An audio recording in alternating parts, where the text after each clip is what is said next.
دیکھیے آپ نورانی چہرہ، سبحان اللہ. یہی تو کمال ہے، جہاں ایک طرف آل رسول اور ایک طرف حفاظ کرام کے جنتی پھول.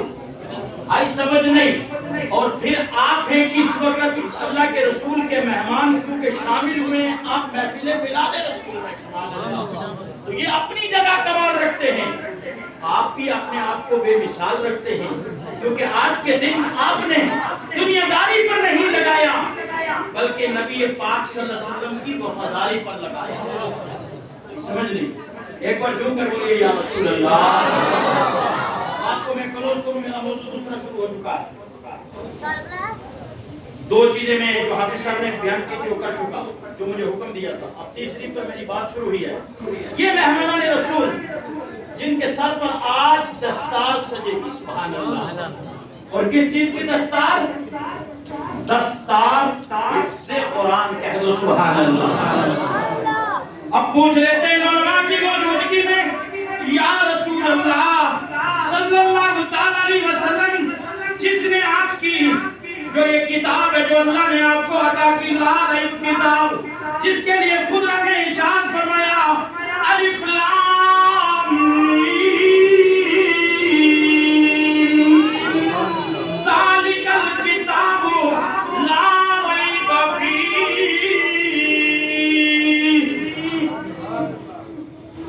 اس کو الحمد کے الف سے لے کر والناس کی سین تک سینے میں بٹھا کر یہ نورانی چہرے لیے بیٹھے حفاظ کرام، اور آج جن کی دستار ہوگی وہ مہمانان رسول جو بنے گے حفاظ کرام، سادات کے سروں سے اپنے سر پر تاج زرین سجائیں گے اور اپنے مقدر پر جشن منائیں گے، کیونکہ آج کے بعد وہ بھی حفاظ قرآن کہلائیں گے.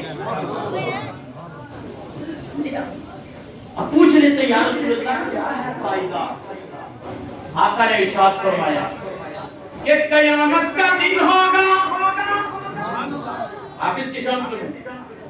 قیامت کا دن ہوگا، رب کی طرف سے اعلان ہوگا، اے میری کتاب کے حافظ، اے قرآن کے حافظ، اے لا ریب کتاب کے حافظ، یہ قرآن میں نے تیرے سینے میں محفوظ رکھا ہے، اور آج تجھے انعام جو دے رہا ہوں، جو تو نے بھوک کو برداشت کیا، پیاس کو برداشت کیا، اساتذہ کی سختی کو برداشت کیا، مدارس کی پریشانیوں کو بھی جھیلا، علماء کی سختی کو بھی جھیلا، اور پھر ہمارے کرم سے تو حافظ قرآن بنا. آج تیرے لیے انعام سب سے بڑا یہ ہے کہ الحمد سے پڑھ والناس تک چلا جا، ایک ایک منزل ایک ایک آیت پر چڑھتا چلا جا.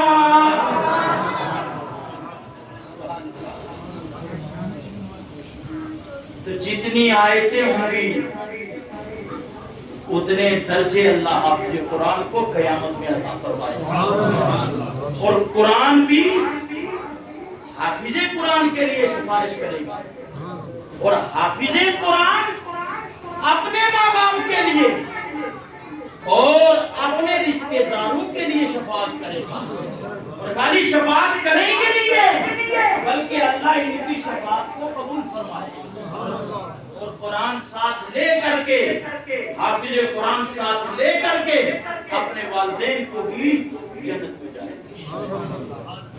3 منٹ میرے بچے میں آخری بات اس موضوع پر کے بعد کو ختم کروں، کیونکہ میں اس چیز کا قائل نہیں ہوں کہ ناظم صاحب کھڑے ہو جائیں گے مجھے سے چڑھ دیں جزاک اللہ اور میں اور لہجہ دکھاؤں. اس کا پتہ ہے کہ ہاں جناب والا جزاک اللہ کا معنی سمجھ نہیں رہا ہے، سمجھ نہیں.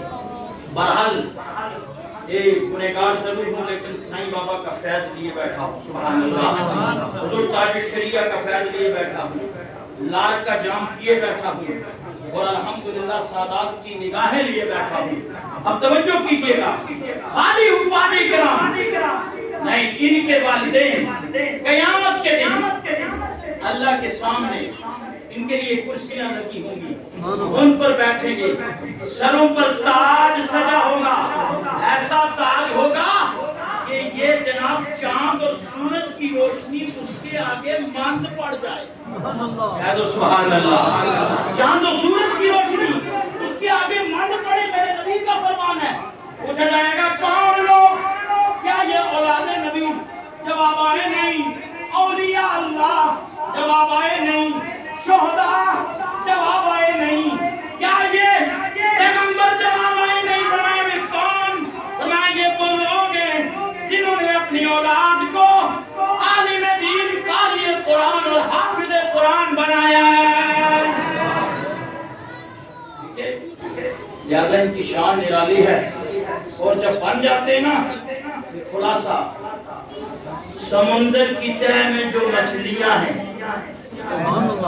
اور جو ہے ذرا ایک بار پیار سے بولیے یا رسول اللہ، سمندر کی تہہ میں جو مچھلیاں ہیں، وہ مچھلیاں بھی ان کے لیے دعا کرتی ہیں، کہہ دو سبحان اللہ، اور چوٹیاں اپنے دلوں میں ان کے لیے دعا کرتی ہیں، اور آل رسول کی تو شان ہی نرالی ہے، فقط ہمیں نسبت رسول کافی ہے، باقی یہ جانے ان کے نانا جانے، ہمارے اوپر واجب ہے کہ ہم سادات اکرام کی تعظیم کرتے چلے جائیں۔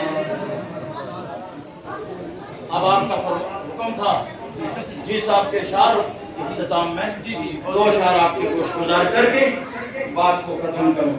پہلے حضور کا اس، اور یہاں بھی سادات اکرام کا مسئلہ انہوں نے بیان کیا، وہاں وسیلہ دیا، کہہ دو سبحان اللہ،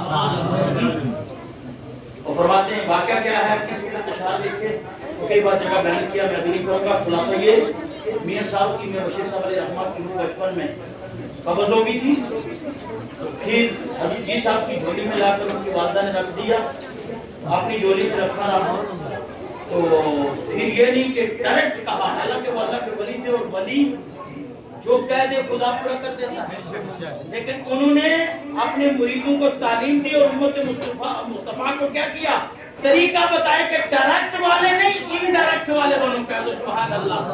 انہوں نے فوراً جو ہے کلام لکھا، لام لکھ کرامتا،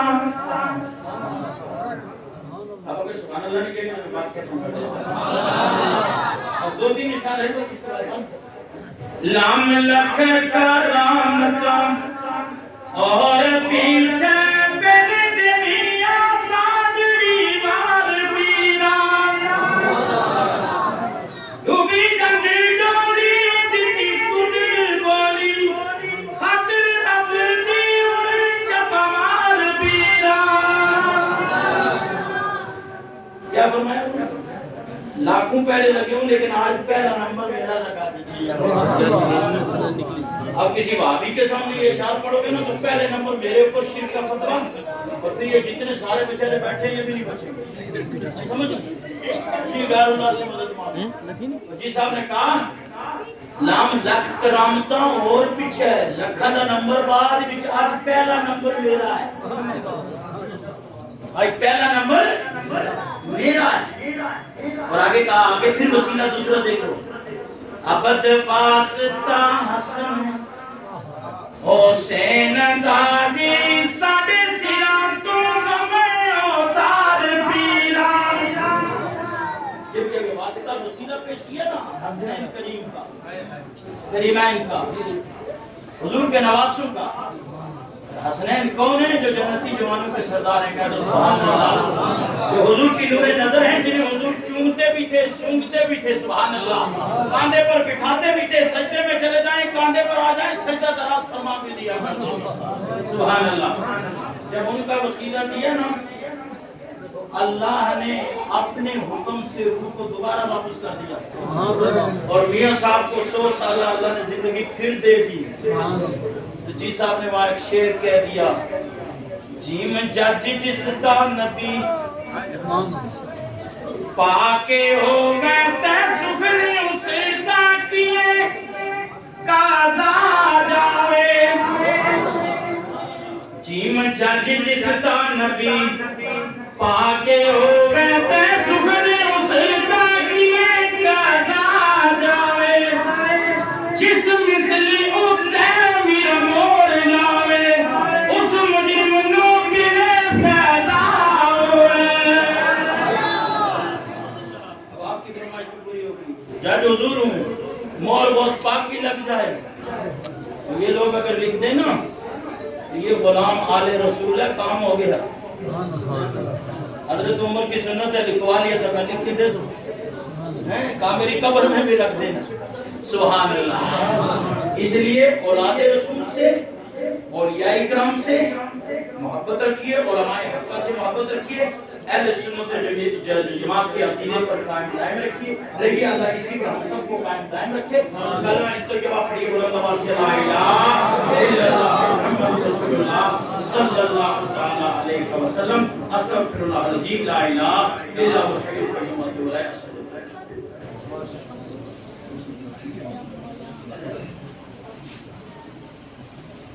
ماشاءاللہ الحمدللہ زمانہ بہت شوق سے سن رہا تھا زمانہ